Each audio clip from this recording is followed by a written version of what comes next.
ফজলুর সাহেব, এই মুহূর্তে দাঁড়িয়ে একের পর এক জঙ্গিকে ছেড়ে দেওয়া হচ্ছে যারা হত্যা করেছে, যাদের হত্যাকাণ্ডে অভিযুক্ত কিংবা সাজাপ্রাপ্ত।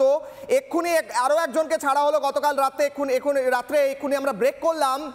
আপনারা এই পদক্ষেপকে সমর্থন করছেন, স্বাগত জানাচ্ছেন না বিরোধিতা করছেন?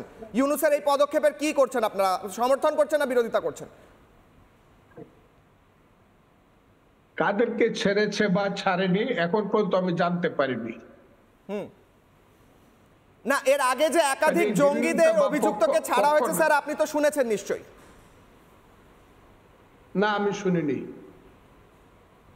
আচ্ছা, কাউকে ছাড়া হয়েছে বলে আপনি শোনেননি ফজলুর বাবু? কাউকে ছাড়া হয়নি বাংলাদেশে? না, কাকে ছাড়া হচ্ছে, কি কারণে ছাড়া হচ্ছে এত গভীরে যাওয়ার মতো অবস্থা আমার নাই, আমি এটা চিন্তা করছি না। স্যার, আপনি বিএনপি চেয়ারপারসনের উপদেষ্টা, আপনার উপদেশে এই দলটি চলে এবং এই দলের অনেক সিদ্ধান্ত হয়, আমি সেই হিসেবেই অ্যাকসেপ্ট করব জিনিসটাকে। সেই হিসেবে বাংলাদেশে কি পরিস্থিতি চলছে এই মুহূর্তে এটা তো জানা আপনার, মানে জানেন বলেই আমি এক্সপেক্ট করছি স্যার।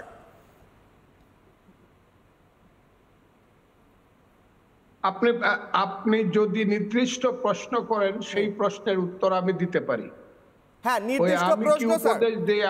ফজলুর বাবু, নির্দিষ্ট প্রশ্ন, একদম নির্দিষ্ট। জিকরুল্লাহ বলে একজন জঙ্গিকে গতকাল গভীর রাত্রে ছেড়ে দেওয়া হয়েছে। আমরা ব্রেক করছি, নিউজ ব্রেক, সবাই ব্রেক করছে। আপনি কি বলবেন, জঙ্গিদের ছেড়ে দেওয়ার ইউনূসের পদক্ষেপকে সমর্থন করেন না বিরোধিতা করেন? Very straight forward. আমি তো ব্যাপারটা বললাম যে এই ব্যাপারটা আমি জানি না। বেশ স্যার, আপনি এমন একটা জিনিস জানেন, এমন একটা তথ্য দিয়ে আপনাকে একটা বাইট শোনাবো। এই বাইটটা হচ্ছে হাবিবুল নবী খান সোহেল, যুগ্ম মহাসচিব বিএনপির, আপনার সহকর্মী, আপনার সঙ্গেই দল করেন। উনি একটি বক্তব্য রেখেছেন, দ্রুত বক্তব্য শোনাবো, ফিরছি আপনার কাছে, বাকিদের কাছেও যাব। দ্রুত বক্তব্য হাবিবুল নবী। আঙুল তোলার আগে নিজেদের চেহারা দেখুন, না হলে ওই আঙুল কিন্তু আমরা কেটে দেব। রাফায়েল বিমানের ভয় দেখায়। আরে ভাই, আছে কয়টা রাফায়েল বিমান? ওটার কাজ কি? বোমা বহন করা। ভয় দেখা কি জানেন? রাফায়েল বিমান নাকি বাংলাদেশে আসলে আমরা নাকি টয়লেট করে দেব। তাহলে বোঝেন, আমাদের টয়লেট করতে রাফায়েল বিমান লাগে, আর আপনাদের তো টয়লেট আসলেই রাস্তার ধারে বসে পড়েন। মনে রাখবেন, আমরা যদি একবার লুঙ্গিটা মাল কাঁচা মারি, দিল্লি পর্যন্ত খবর হয়ে যাবে। ফজলুর বাবু, বিএনপির একজন উচ্চ নেতৃত্বে বসে থাকা একজন বলছেন লুঙ্গি মালকোচা মেরে তারা যদি কিছু একটা করেন দিল্লি নড়ে যাবে। লুঙ্গি মালকোচা মেরে এক্স্যাক্টলি কি করলে দিল্লি নড়ে যাবে, কি করার কথা বলছেন উনি? আমার নাম ফজলু বাবু নয়, আমার নাম ফজলুর রহমান। বেশ, ফজলুর রহমান বলুন। আমি হাবিবুল নবী সোহেলের কথাটা সঠিকভাবে বুঝতে পারেনি। ওই দিল্লি দখল করবো আর ঢাকা চিটাগাং নিয়ে যাব, এইসব কথার মধ্যে আমার রাজনীতি সীমাবদ্ধ নয়। আমি কোনোটাতেই বিশ্বাস করি না। দিল্লি দখল করা, কলকাতা দখল করা, উড়িষ্যা বিহার দখল করা, আবার চিটাগাং দখল করা, কোনোটাতে আমি বিশ্বাস করি না। আমি মনে করি যার যার দেশ যার যার অবস্থানে থাকবে এবং পারস্পরিকভাবে দুইটা দেশ ভাই ভাই হিসাবে, বন্ধু হিসাবে থাকবে, এবং সেটা যেভাবে থাকা যায় সেই ব্যবস্থাটা করতে হবে। খুব ক্লিয়ার। ফজলুর রহমান, আপনি রিপাবলিক বাংলায় বসে বলছেন ভাই ভাই হিসেবে দুটো দেশ থাকবে, আপনার দলের নেতা বলছেন আমরা গিয়ে উড়িষ্যা বিহার সবকিছু দখল করে নেব। আপনি তো শুনেছেন। আচ্ছা, একবার শোনাই, উড়িষ্যা বিহার দখল করে নেব, বিএনপি নেতা বলছেন, শোনাবো, ফিরবো। রিপাবলিক বাংলা বলেছে যে চট্টগ্রাম ভারতের অংশ হিসাবে দাবি করা, আরো কত মিথ্যা অপপ্রচার দিয়েছে। আমরা বলেছি একটি স্বাধীন সার্বভৌম দেশে আপনারা দাবি করলে, আমিও এর আগে বলেছি, আমরাও আমাদের নবাবের এলাকা ওই বাংলা, উড়িষ্যা এবং বিহার আমরা দাবি করব। এটা তো আমাদের ন্যায্য পাওনা। রুহুল কবির রিজভী, ইনি কি বিএনপি নেতা? ইনি কি বিএনপি করেন? আপনি চেনেন না চেনেন না? উনি বিএনপির সিনিয়র যুগ্ম মহাসচিব। উনি বলছেন ভারতের বিহার, উড়িষ্যা সবকিছু দখল করে নেবেন। কি বলছেন আপনি? বলছেন আপনি সমর্থন করেন না। কি ব্যবস্থা হবে ওনার বিরুদ্ধে? আপনার বয়স কত এটা আগে বলেন। আমার বয়স আমি আপনার চেয়ে অনেক ছোট ফজলুর রহমান বাবু, কিন্তু আমি এই শব্দগুলো বুঝতে পারছি, আপনি যেটা বুঝতে পারছেন না। আপনার থেকে বয়সে ছোট হওয়া সত্ত্বেও আমি বুঝতে পারছি আপনি কি বলছেন। কাজে আমার বয়স অনেক বেশি। ঠিক জানি তো, আমি দেখতে পাচ্ছি। হালকা এইসব বাজে হালকা পাতলা প্রশ্নের কোনো উত্তর দেই না। যারা বলে রুহুল কবির রিজভির কত বয়স? আমাকে না। ফজলুর সাহেব, রুহুল কবির রিজভির কত বয়স? আমার ছোট বয়স কত? আমার চেয়ে নিশ্চয়ই বড়। উনিও তাহলে বুঝতে পারছেন না উনি কি বলছেন, বুঝতে পারছেন না। আপনাদের তো যারা আপনারা বরিষ্ঠ নেতা তাদের তো বোঝানো উচিত ওনাকে। এইগুলা তো ইন্ডিয়ার লোকজন বলে বাংলা নিয়ে যাইবো, এই করবো, সেই এইসব সব ফাতরা কথা, এগুলা বাদ দেন। বাদ দিয়া রিয়েল কথায় আসে। রিয়েল কথায়, ওকে, রিয়েল কথা হলো আমরা রিয়েল কথায় আসি, রিয়েল কথায় আসি স্যার, রিয়েল কথায় আসি। ফজলুর রহমান সাহেব, রিয়েল ছবি দেখাই এবার। অস্ত্র হাতে বাংলাদেশে সভা হচ্ছে। আইসিস আফগানিস্তানে যেমনভাবে সভা করে, তালিবান আইসিস সিরিয়া যেমন সভা করে, আফগানিস্তানে যেমনভাবে সভা হয় তালিবান করে, সেরম সভা বাংলাদেশের যশোরে হচ্ছে। পরে বলা হচ্ছে খেলনা ছিল। খেলনাও যদি হয়, মুখ বেঁধে বন্দুক হাতে, খেলনা বন্দুক হোক রিয়েল বন্দুক হোক, এরম সভা বাংলাদেশে হচ্ছে। এদের বিরুদ্ধে আপনারা কি করছেন? আপনারা রাস্তায় নামছেন বিএনপির তরফ থেকে? রিয়েল কথা আমি দেখিনি, দেখাচ্ছি, টিভির দিকে দেখুন। দেখছি মুখ বান্ধ দুটো ছবি দেখতেছি কয়েকদিন যাবত। পেছনে যশোর লেখা দেখতে পাচ্ছেন? দেখছি, সব দেখছি আমি। আমাকে কি আপনারা বুঝেন? বলুন ফজলুর সাহেব, আপনাকে বলার সুযোগ দিচ্ছি, এইগুলোর বিষয়ে কি বলবেন বাংলাদেশের এই পরিস্থিতি নিয়ে? আপনারা কি আমাকে বুঝেন? বুঝতে পারছি, বুঝতে চাইছি, চেষ্টা করছি।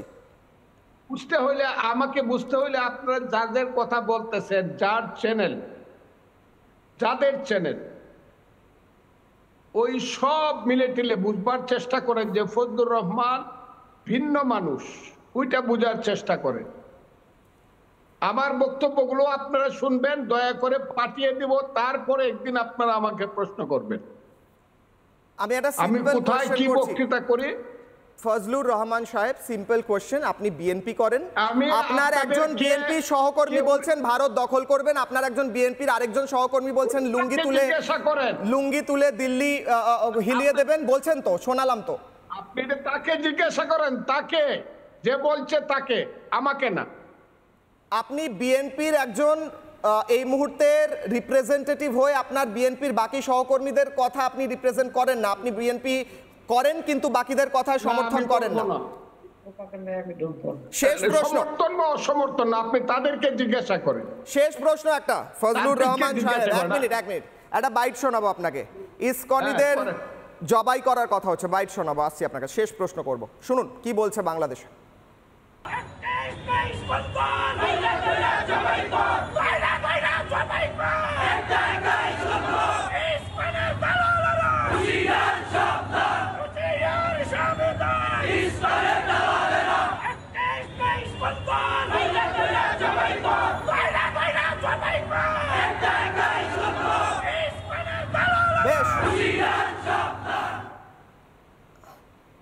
আমি যাই ইসকন মন্দিরে, আমি যাই, আমার বহু সহকর্মী যান, বাংলাদেশে আমার অনেক বন্ধু আছে তারা যান, এমনকি অনেক মুসলিমরাও যান, তারা যান, পছন্দ। কিন্তু এক এক করে ইসকনিদের ধৈরা ধৈরা জবাই কর বলা হচ্ছে। বিএনপির তরফ থেকে কি পদক্ষেপ নেওয়া হচ্ছে এর বিরুদ্ধে সোচ্চার হওয়ার জন্য? আপনি যে দেখাইলেন, আমাকে দেখাইলেন না, আপনি আমাকে সাউন্ড শোনাইলেন, স্লোগানের সাউন্ড। লোকগুলা দেখি একটু। আপনি কি টিভি দেখছেন? আপনার সামনে টিভি রয়েছে? বুঝতে পার না, তাহলে দেখবেন। আমি শুধু আমাকে দেখছি আর আপনার কথা শুনছি। আমি দেখছি না যে মিছিলটা কে করতেছে। আপনাকে এই জবাই করার একাধিক লিংক পাঠানো হবে। বিভিন্ন সংগঠন বাংলাদেশে এই মুহূর্তে রাস্তায় নেমে বলছে এক এক কইরা ইসকনি ধর, দইরা দইরা জবাই কর। এছাড়াও বলছে হিন্দুদের ধরে জবাই করতে। আপনারা বিএনপির তরফ থেকে স্ট্রেট ফরওয়ার্ড কোয়েশ্চেন, এখন পর্যন্ত কোনো এর বিরুদ্ধে নিন্দা বা বার্তা সোচ্চার হওয়া কিছু করেননি কেন? আমার শুনেন, আমি আপনাকে দেখছি না, শুধু আপনার বক্তব্য শুনছি, আমার বক্তব্য আগে শুনবেন। বলুন। আমার বক্তব্য শুনলে আপনি বুঝতে পারবেন হোয়াই এম ইন বাংলাদেশ। এইসব এই ফালতু কথা জবাই করার কথা, এইসবের কথার উত্তরই আমি দেই না। যদি এই ধরনের কোনো ঘটনা ঘটে, একটা জিনিস মনে রাখবেন, বাংলাদেশ ইজ বাংলাদেশ। এটা মুক্তিযুদ্ধের মধ্য দিয়ে স্বাধীন হয়েছে, কাজে এইটা ভিন্ন প্রকৃতির দেশ। যে যে যত মুক্তিযুদ্ধকে আজকে অস্বীকার করা হচ্ছে রহমান সাহেব, যে মুক্তিযুদ্ধের ইতিহাসকে আজকে অস্বীকার করে যারা মুক্তিযুদ্ধে যাদের বিরুদ্ধে লড়াই করা হয়েছিল তাদের পায়ে পড়া হচ্ছে, তাদের কথা বলছেন? তাদের পায়ে পড়া কেউ যদি পড়ে, তারা পায়ে পড়ে থাকবে, এই দেশ থেকে লাথিকে বের হয়ে যাবে। আচ্ছা, আপনি সঙ্গে থাকুন, আমি একবার যাব। এখনো মুক্তিযোদ্ধারা জীবিত। হ্যাঁ, বলুন বলুন। এখনো মুক্তিযোদ্ধারা জীবিত আছে। আপনি ভুলে যান না, আমার নাম ফজলুর রহমান, নামটা খালি লেখা রাখেন আপনি।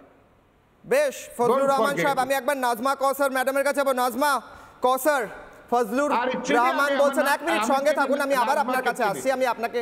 হ্যাঁ বলুন। আচ্ছা বলুন বলুন বলুন। আমি নাজমাকে চিনি, আই নো হার। ফজলু ভাই আমাদের নেতা, আমাদের ছাত্রলীগের নেতা ছিলেন ৭৫ পরবর্তীতে। উনি বীর মুক্তিযোদ্ধা আমাদের ফজলু ভাই, যদিও দুঃখজনকভাবে উনি এখন বিএনপি রাজনীতির সাথে জড়িত। আমরা ছাত্রলীগ, আমাদের নেতা হিসেবে আমরা ওনাদের নেতৃত্বেই কাজ করেছি। ছাত্রলীগের ৭৫ পরবর্তী দুঃসময়ে আমরা রাজনীতি করেছি। সে ফজলু ভাই এখন, আমি জানি না উনি বিএনপিকে কিভাবে ওন করেন। বিএনপি আজকে বঙ্গবন্ধুকে অস্বীকার করছে, জামাতের সাথে মিলে তারা জঙ্গিদেরকে পৃষ্ঠপোষকতা দিচ্ছে, তারা মুক্তিযোদ্ধাদেরকে হত্যা করছে, তারা একটা হিন্দু ধর, সাথে স্লোগান হচ্ছে একটা আওয়ামী লীগ ধর, একটা ছাত্রলীগ ধর, ধরে ধরে জবাই কর। মুক্তিযুদ্ধের চেতনা ভুলুণ্ঠিত, বঙ্গবন্ধুর ৭ই মার্চ নিষিদ্ধ, বিজয় দিবসে মুক্তিযোদ্ধারা, আওয়ামী লীগ, মুক্তিযুদ্ধের নেতৃত্ব দানকারী দল, আওয়ামী লীগ, ছাত্রলীগ, যুবলীগ, কাউকে জাতীয় স্মৃতিসৌধে যেতে দেওয়া হয় নাই। ও বঙ্গবন্ধুর ৩২ নম্বরে সম্মান জানানোর জন্য বঙ্গবন্ধু ভবনে যেতে দেওয়া হয় নাই। সেই মুক্তিযুদ্ধের চেতনা ভুলুণ্ঠিত। আমি জানি না ফজলু ভাইয়ের হৃদয়ে রক্তক্ষরণ হয় কিনা, ফজলু ভাই আবার অস্ত্র হাতে তুলে নেবে কিনা মুক্তিযুদ্ধের বাংলাদেশকে ফেরত নেওয়ার জন্য, এই জামাতিদের কাছ থেকে, এই পাকিস্তানি দালালদের হাত থেকে। যারা আজকে শুধু ফুল দিতে যাওয়ার অপরাধে গ্রেপ্তার করেছে অসংখ্য মুক্তিযুদ্ধের পক্ষের শক্তিকে, মুক্তিযোদ্ধাদেরকে, ছাত্রলীগের নেতাকর্মীদেরকে অথবা মুক্তিযুদ্ধের পক্ষের জনতাকে উলঙ্গ করে পিটানো হয়েছে ৩২ নম্বরে বঙ্গবন্ধু স্মৃতিসৌধে, বঙ্গবন্ধু ভবনে। কোথাও যেতে না দেওয়ার পরে যখন মুক্তিযুদ্ধের পক্ষের মানুষ, মুক্তিযুদ্ধের বঙ্গবন্ধু নেতৃত্বে যারা এদেশে লড়াই করেছিল, সেই মুক্তিযুদ্ধরা যখন ৩২ নম্বরে গিয়েছে, সেখানে তাদেরকে বেঁধে কাপড় চোপড় ছিঁড়ে অনেকটা আধা উলঙ্গ করে রাখা হয়েছে। Najma madam, ১ minute. ফজলুর বাবু বলুন, ফজলুর সাহেব বলুন, কিছু বলতে চাইছেন, হাত তুলছেন, বলার সুযোগ দেবো প্রত্যেকে, বলুন। ওরে কি বলবো আমি, ও পলাইছে কেন? আমি পলাই নাই। ও পলাইছে কেন? নেত্রী পলাইছে কেন? ওর নেত্রী পলাইছে কেন? এই কথাগুলো উত্তর দেন আগে। কারা জামাতকে সামনে নিয়ে আসছে আজকে? কাদের অপকর্মের জন্য বলেন? কারা এই অপকর্মগুলো গত 15 বছর করছে? এখন কেন আমাকে মুক্তিযুদ্ধের পক্ষে দাঁড়াইতে হয় ফজলুর রহমানকে? আপনি আমার বক্তব্য আগে শুনবেন। আমি আপনার কাছে আমার সমস্ত বক্তব্য পাঠাবো, 1 বছর লাগবে পড়তে, কারণ Fazlur Rahman is the best speaker in Bangladesh. You don't know who is Fazlur Rahman in Bangladesh. কাজে আমি আপনাকে বলি, এরা এই দেশটাকে সর্বনাশ করে গত 15 বছর মুক্তিযুদ্ধ বঙ্গবন্ধুকে প্রশ্নবিদ্ধ করছে, এবং করার ফলে আজকে যারা ক্ষমতায় আসছে তাদের দোষ কি? আমরা তো তাদেরকে নিয়ে আসছি আমাদের কর্মকাণ্ডের মাধ্যমে। নাজমা কৌসার, আপনি পালিয়েছেন কেন উনি বলছেন? আপনি পালিয়েছেন কেন? কিন্তু প্রাণ বাঁচাতে অনেকেই পালিয়েছেন।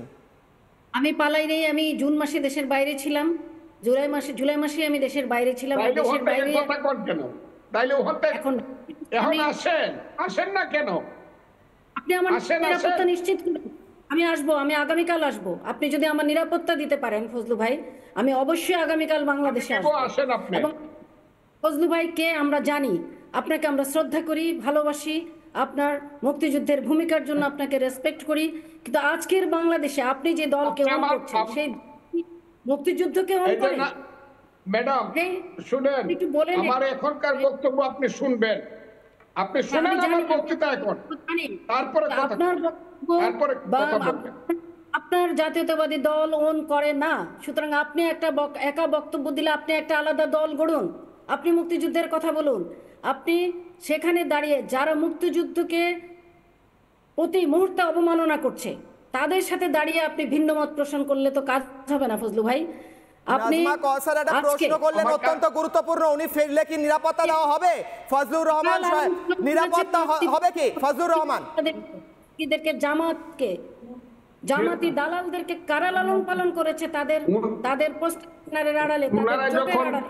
ওইটা ঠিক আছে, এখন আলাপ বন্ধ করেন।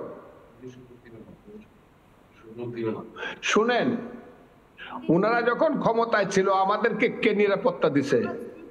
কে কি করেছে সেটা আমাদেরকে তো নির্বাচনে পাঠাইছিল। তাদের ঘাড়ে চেপে এই বাংলাদেশে বেঁচে ছিল, এখনো 5 আগস্টের পরে কাদের ঘাড়ে চেপে জামাত আবার রাজনীতি করছে বাংলাদেশে। কাদেরকে সামনে রেখে, কাদের পিছনে আড়ালে লুকিয়ে থেকে যারা আজকে বাংলাদেশে জঙ্গিবাদ তৈরি করছে। আজকে তো আওয়ামী লীগ নেই, আপনারা আজকে সাফ করুন। আজকে ওকে মুক্তিযুদ্ধের প্রতিপক্ষ যারা আছে তাদেরকে আপনারা আজকে প্রতিহত করুন, অথবা তাদের বিরুদ্ধে কথা বলুন। আমরা দেখতে চাই আমরা অন্যায় তারা সঠিক দেশে আসেন বলেন একবার এয়ারপোর্টে আপনি আমাকে রিসিভ করবেন ফজলু ভাই, আমি আসবো। আসেন, আমি করবো, আসেন, আপনি আসেন। আপনাদের সাথে আমার ব্যক্তিগত অনেক ভালো সম্পর্ক, কিন্তু আপনি বলুন আমি নিরাপদ বাংলাদেশে আমি অবশ্যই আসবো দেশে, কিন্তু আপনি সেটা বলতে পারবেন না। আমি জানি আজকের বাংলাদেশে মুক্তিযুদ্ধের পক্ষের, আমি বীর মুক্তিযোদ্ধার সন্তান, আমি মুক্তিযুদ্ধের পক্ষের মানুষ। আপনি বীর মুক্তিযুদ্ধের পক্ষের মানুষ, 75-এর পরে অস্ত্র ধরেছেন হাতে, কিন্তু আজকে আপনি কতটা নিরাপদ আমি জানি না। একটা সময় আপনারও নিরাপত্তা থাকবে না এই বাংলাদেশে যদি আপনারা এই ভুল রাজনীতি করতে থাকেন। সুতরাং আমরা আসুন, আজকে ঠিক আছে আওয়ামী লীগ নেই, শেখ হাসিনা নেই, কেউ আমরা নেই, আপনারা কেন আশ্রয় প্রশ্রয় দিচ্ছেন এসব জঙ্গিদেরকে? সিরিয়া থেকে ট্রেনিং প্রাপ্ত, আইসিস থেকে ট্রেনিং প্রাপ্ত, আফগানিস্তান থেকে ট্রেনিং প্রাপ্ত, পাকিস্তান থেকে ট্রেনিং প্রাপ্ত এইসব জঙ্গিরা আজকে বাংলাদেশ দখল করেছে। পাকিস্তান জিন্দাবাদ বলছে, সারা বাংলাদেশে উর্দুতে কথা বলছে, উর্দুতে স্লোগান দিচ্ছে, বাংলাদেশে তারা ইনকলাব জিন্দাবাদ বলে চিৎকার করছে। আপনারা কি প্রতিবাদ করছেন ফজলু ভাই? আপনারা শেষ একটা প্রশ্ন ফজলুর রহমান, একটা শেষ। ওকে, ফজলুর রহমান এই মুহূর্তে ডিসকানেক্ট করে দিয়েছেন, প্রশ্নের উত্তর না দিতে পেরে ডিসকানেক্ট করে। নানা ধরনের কন্টেন্ট দেখার জন্য লাইক করুন, শেয়ার করুন আমাদের ফেসবুক পেজ, সাবস্ক্রাইব করুন আমাদের ইউটিউব চ্যানেল। পাশাপাশি অন্যান্য ব্রেকিং নিউজের জন্য অবশ্যই চোখ রাখুন রিপাবলিক বাংলায়।